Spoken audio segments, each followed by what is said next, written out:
Yo soy el buen pastor, que da la vida por sus ovejas.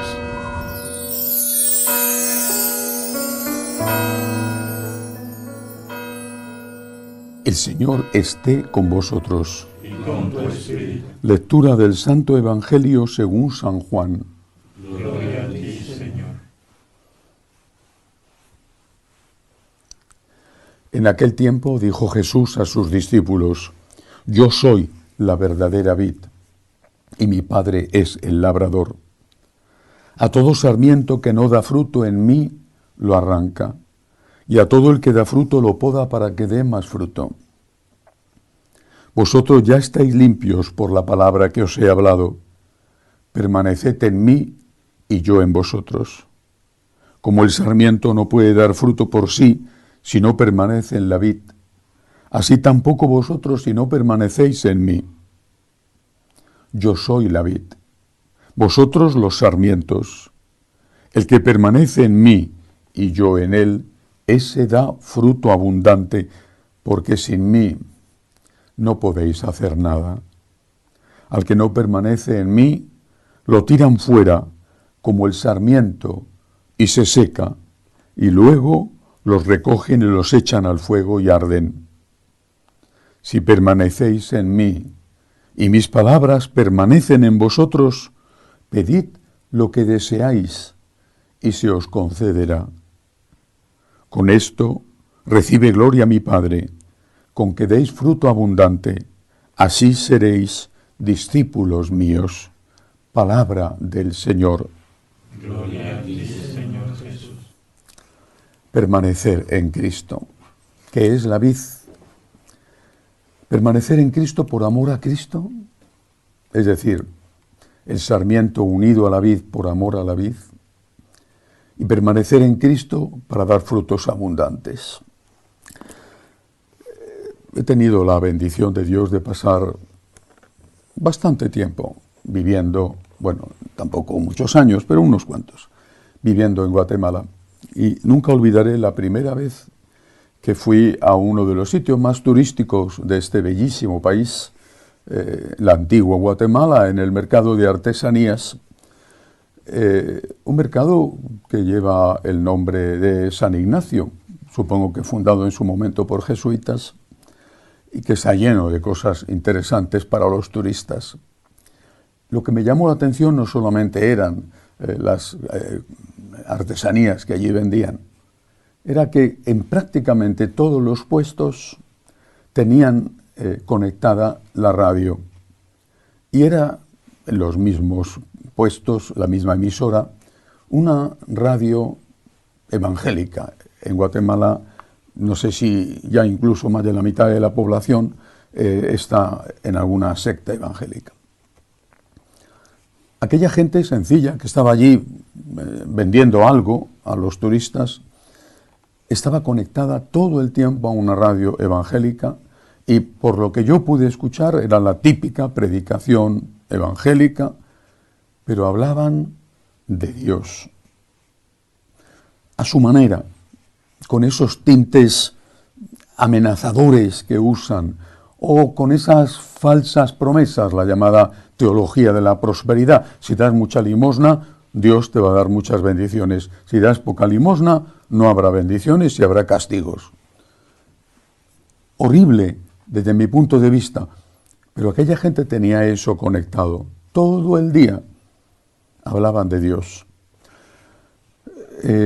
Yo en ese momento, hacía relativamente poco tiempo que había estado trabajando en la cadena de los obispos españoles, la COPE, y había llevado un programa religioso durante 3 años. Bueno, la hora peor en la audiencia, los programas importantes eran los que dejaban dinero, es decir, deportes o política. Se hablaba de Dios, la misa y cosas muy puntuales. No sé si ahora habrán cambiado las cosas y confío en que sí. Pero estoy poniendo este ejemplo porque es Cristo el que toca nuestro corazón.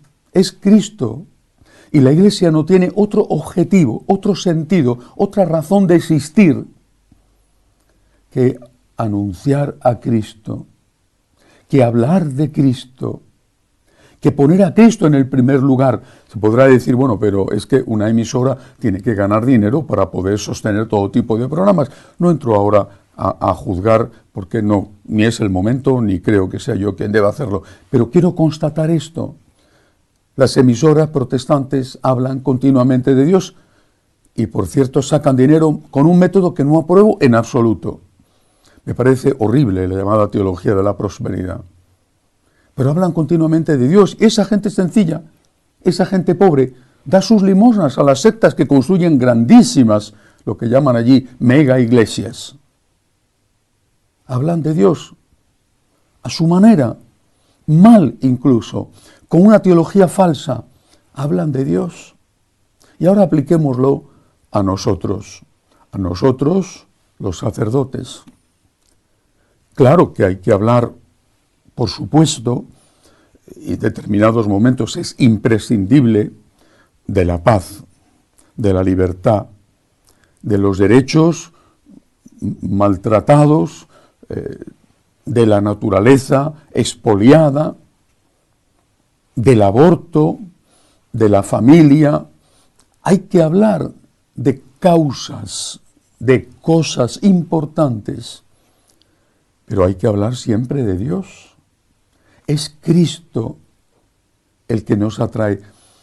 Y el pueblo, desde el rico al pobre, desde el culto al iletrado, el pueblo, ese pueblo de Dios, lo que quiere es oír hablar de Dios. En el concilio se cambió, sin que se hiciera desaparecer, el concepto de iglesia como cuerpo místico, que es un concepto que viene de San Pablo. Se sustituyó por un concepto extraído también de la tradición, pero de forma especial del Antiguo Testamento, el pueblo de Dios. Pero al final se ha suprimido dos palabras de esa frase. Y ya no se habla de el pueblo de Dios, se habla de el pueblo. Esa es una terminología marxista. El pueblo dice, el pueblo quiere. O la gente opina, la gente cree que la iglesia tiene que cambiar, el pueblo, hay que estar para el pueblo. Pero es el pueblo de Dios. De Dios significa que pertenece a Dios. Y significa que ese pueblo lo que necesita, lo que le pide a la iglesia, lo que le pide al cura es oír hablar de Dios, que le den a Dios. Si estáis unidos a mí, daréis fruto abundante. Son palabras de Jesús. Y estamos unidos a Él con la oración, con los sacramentos. Esa es la unión personal que desde el Papa al último de los recién bautizados tiene que aplicar y tiene que practicar. Pero también el Señor nos está diciendo con esta frase, porque está hablando de dar fruto, daréis fruto abundante. Está diciéndonos que en nuestra labor misionera tenemos que contagiar, hablar, compartir nuestra experiencia de Dios. Sin Cristo no podemos hacer nada. Pero no solamente no podemos hacer nada en nuestra vida personal, porque no podemos abrazar la cruz, porque nos cansa la convivencia, porque la enfermedad nos hace daño, porque las noches de verano sin dormir son difíciles de aguantar. No solo eso, es el no podéis hacer nada. En este caso, en este evangelio se refiere a la misión, a la evangelización. Por eso me gustó tanto que las primeras palabras del Papa León, desde el inicio, desde que apareció en el balcón de la plaza de San Pedro, fueron para decir, pongamos a Cristo en el primer lugar.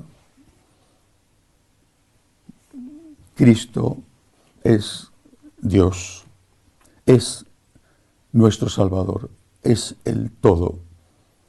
Y por eso, sin Cristo, si nuestra relación personal con Él, que a veces será más intensa, otras veces menos, a veces será exuberante, exultante, mística casi, otras veces seca y árida, pero siempre fiel, siempre ahí, siempre al lado del sagrario, cuando estás en el séptimo cielo o cuando atraviesas un desierto árido donde no te sale nada de dentro, pero siempre ahí, y siempre Él, no solo en nuestra motivación, sino en nuestro mensaje.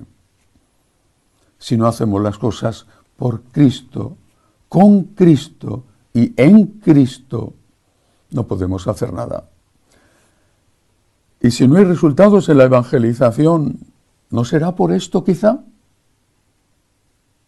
Y si, como dijo en una ocasión, por lo menos dicen que dijo en una ocasión el nuncio de Guatemala a sus obispos hace ya años, ustedes han hecho una opción por los pobres y los pobres han hecho una opción por las sectas.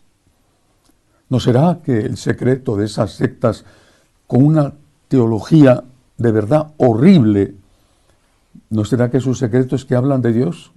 De aquella manera que a mí me produce un profundo malestar.